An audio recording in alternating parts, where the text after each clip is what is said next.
Bonjour, et je vais parler d'un épisode de Arrow qui s'intéresse particulièrement à la psyché, on va dire, de Oliver, qui est contaminé par une drogue, donc le vertigo, un vertigo peut-être un petit peu modifié, qui lui est inoculé par un des hommes de Diaz, encore un politique corrompu par Diaz, qui lui inocule ça.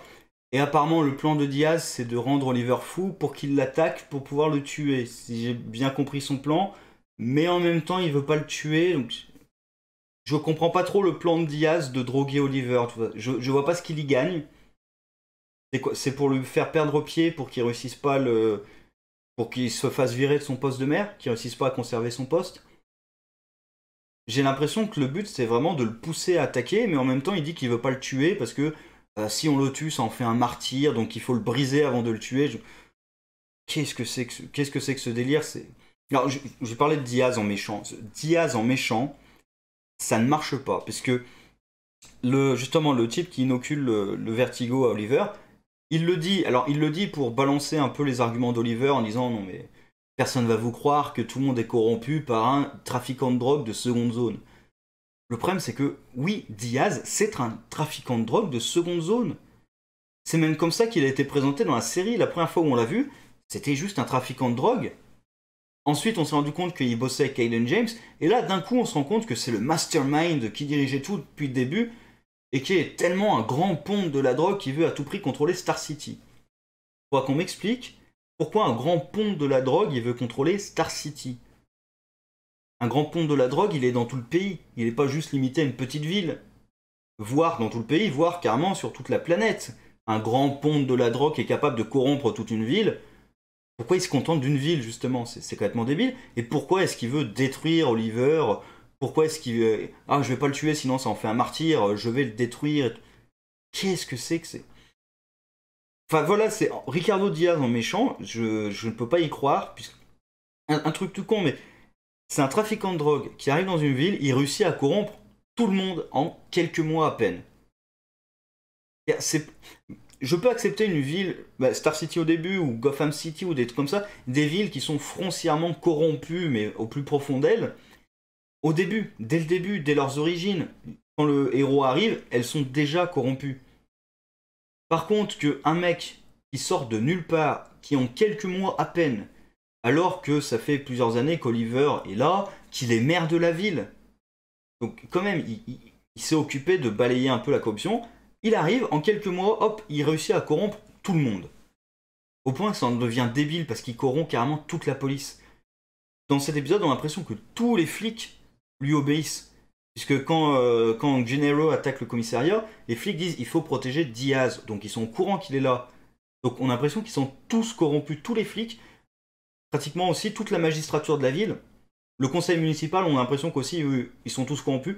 On ne le dit pas explicitement, mais comme il y a un des personnages du système du conseil qui est corrompu, même quand Lens arrive, il parle de Diaz, donc on peut imaginer que tout le conseil est corrompu. Donc, le mec, en quelques mois, il a réussi à corrompre toute la ville sans que le maire s'en rende compte, sans que personne ne s'en rende compte, sans que personne ne dise rien. Enfin, comment tu peux corrompre toute la police sans que personne ne dise rien? En plus, il a fait tuer d'autres flics. Donc, quand même, comment ça marche? Et j'ai envie de dire, aller plus loin, même s'ils font tomber Diaz, comment ils règlent le problème de la corruption? Tu fais tomber Diaz, d'accord. Toute ta ville a été corrompue. Ça pose problème, ça, quand même.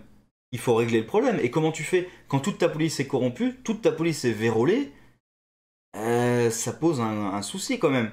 Après, je suis sûr qu'ils vont régler ça un peu par-dessus l'épaule. Ah, c'est bon, on a capturé Diaz, c'est bon, on a réglé le problème. Je suis sûr que ça va être un truc comme ça, aussi bateau de on a arrêté le méchant, c'est bon, on a arrêté la corruption.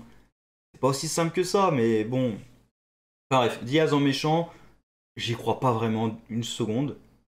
Et sinon, donc le cœur de l'épisode, c'est une lutte interne en Oliver, puisque sous l'effet de la drogue, il y a des hallucinations qui le font questionner sa mission, sa personnalité. Est-ce que je pousse les gens autour de moi à s'éloigner?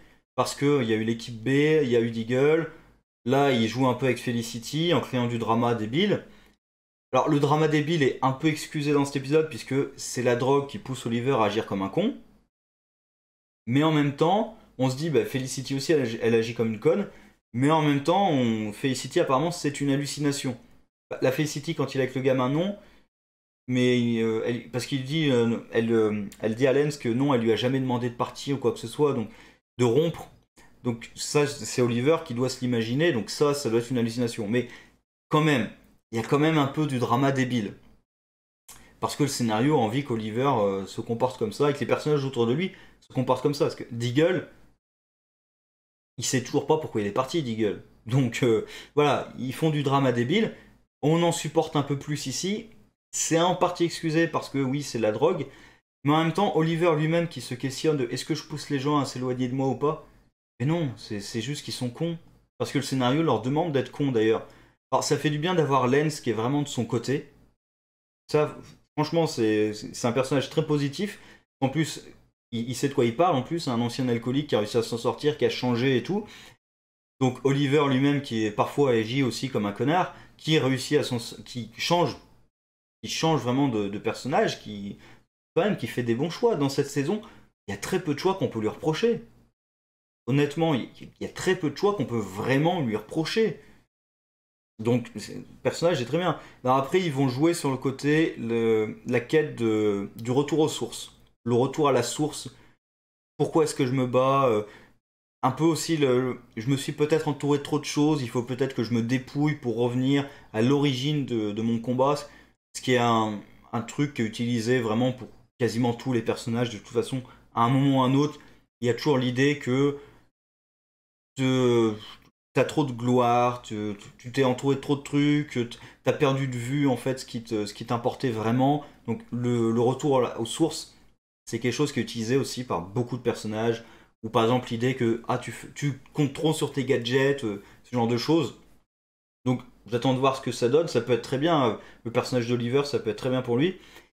Moi ce que j'espère là, vu que apparemment Diaz fout la merde dans la ville, ce que j'espère, c'est que l'équipe B et Deagle soient complètement noyés par Diaz, qu'ils n'arrivent pas du tout à gérer la situation, et que finalement ce soit Oliver qui réussisse à gérer le truc, parce qu'il revient neuf, sans problème, et qui réussit à régler justement la situation. Ça me ferait du bien, parce que l'équipe B, autant Deagle, je pourrais accepter que Oliver le reprenne, parce que oui, le drama, c'est pas le personnage de Deagle le problème c'est le scénario. Donc pourquoi pas, mais en même temps il faut qu'il ait un peu quand même des conséquences à ce qui lui arrive, au choix qu'il a pris. Par contre l'équipe B, pitié, je veux pas qu'Oliver les reprenne. Là pitié, justement s'il fait un truc de retour aux sources, il faut pas après qu'il reprenne d'autres équipiers. En tout cas pas ceux-là. Donc l'épisode en lui-même, le problème c'est que même si le drama est provoqué par de la drogue, il y a quand même du drama débile. Après la corruption de Diaz, je trouve c'est tellement gros que ça devient trop. Justement, c'est pas crédible qu'il réussisse à corrompre tout le monde à ce point. Au bout d'un moment, non. En plus, c'est pas un gros personnage, quoi. Je veux dire, s'il nous avait été présenté dès le début de la saison, vraiment comme quelqu'un de puissant et tout, pourquoi pas, mais la première fois où on l'a introduit, c'était juste un trafiquant de drogue de base. Après, on nous a introduit comme un sous-fif de Kaden James, qui est un peu inutile d'ailleurs. Et là, voilà, ils essaient d'en faire un gros truc qui a réussi à corrompre tout le monde. Pour moi, ça ne marche pas. Et je vais terminer aussi par un point d'Oliver, qui, ce qui est étrange pour un maire, refuse de faire appel à l'opinion publique. Parce qu'il obtient des preuves, d'ailleurs assez facilement, donc tu te dis, s'il a obtenu des preuves aussi facilement de Felicity, il aurait peut-être pu les obtenir avant de virer les deux mecs, voire il aurait pu chercher tout le conseil administratif, il aurait pu chercher sur tout le monde des preuves, parce qu'apparemment c'est pas si difficile que ça, Felicity a réussi à les trouver hors champ. Donc, apparemment c'est pas si dur que ça. Donc c'est prouve d'ailleurs que Diaz est pas si compétent que ça, qui pose encore la question comment il a réussi à corrompre tout le monde sans que ça se voit, alors que Felicity trouve des preuves assez facilement. Bref, il a les preuves. Pourquoi il les diffuse pas dans les médias? Il peut les diffuser en tant que Gennaro. Il peut les diffuser. Felicity, elle pourrait les diffuser en tant qu'un groupe de hackers quelconque.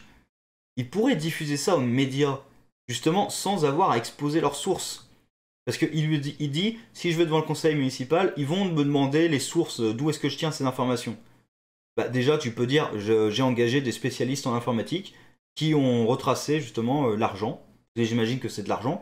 Donc voilà, il pourrait dire ça tout simplement. Pourquoi Gennaro Gennaro, c'est pas un spécialiste en informatique, donc il pourrait dire, voilà, j'ai engagé quelqu'un, spécialiste dans ce domaine, qui a réussi à tracer l'argent et à trouver qui était responsable. Tout simplement. Ou il pourrait, de façon beaucoup plus intelligente, diffuser ses preuves au public à travers les médias. Parce que, après, Ricardo Diaz, il a peut-être corrompu les journalistes aussi, tous sans exception. Il a peut-être corrompu Internet aussi. Il pourrait diffuser ces informations sur les médias, sur Internet. Il a plein de canaux de communication sur lesquels il pourrait envoyer les preuves de la corruption des hommes qu'il a virés, voire d'autres qui sont encore en poste, et dévoiler l'identité de Ricardo Diaz déjà. Ça ferait du bien. Alors peut-être qu'il se ferait quand même virer par le conseil municipal, enfin virer, empêcher d'ailleurs, je sais plus le mot en français, impeachment, donc je sais plus comment on traduit ça en français, enfin oui, il se fait empêcher. Il pourrait peut-être ne pas échapper à ça, mais il pourrait avoir toute l'opinion publique dans son dos. Ne serait-ce d'ailleurs que pour un éventuel procès pour Gennaro, ça serait positif d'avoir ça. Et même pour l'agent du FBI aussi, un truc tout con, il pourrait passer par l'agent du FBI. Puisque quand même, la corruption à ce niveau-là, parce que l'agent du FBI, d'ailleurs on la voit plus du tout. J'ai l'impression que l'enquête contre Gennaro, elle a complètement disparu. C'est vrai, j'y pensais même plus, mais la fille du FBI, hop, disparue. Alors j'espère qu'elle va réapparaître, et justement, il pourrait s'en servir pour faire tomber la corruption. J'ai envie de dire, même Argus. Argus, c'est une organisation gouvernementale. Ils pourraient pas utiliser Argus pour faire tomber la corruption. Ils ont des preuves. C'est pas comme s'ils avaient pas de preuves, ils ont des preuves qu'ils sont corrompus. Je trouve ça hallucinant, moi. Mais bon, hein, on verra ce que ça donne. Bon, Diaz en méchant, moi, je dis non, donc ça motive pas des masses de voir ça. Mais bon, hein, sur ce, au revoir.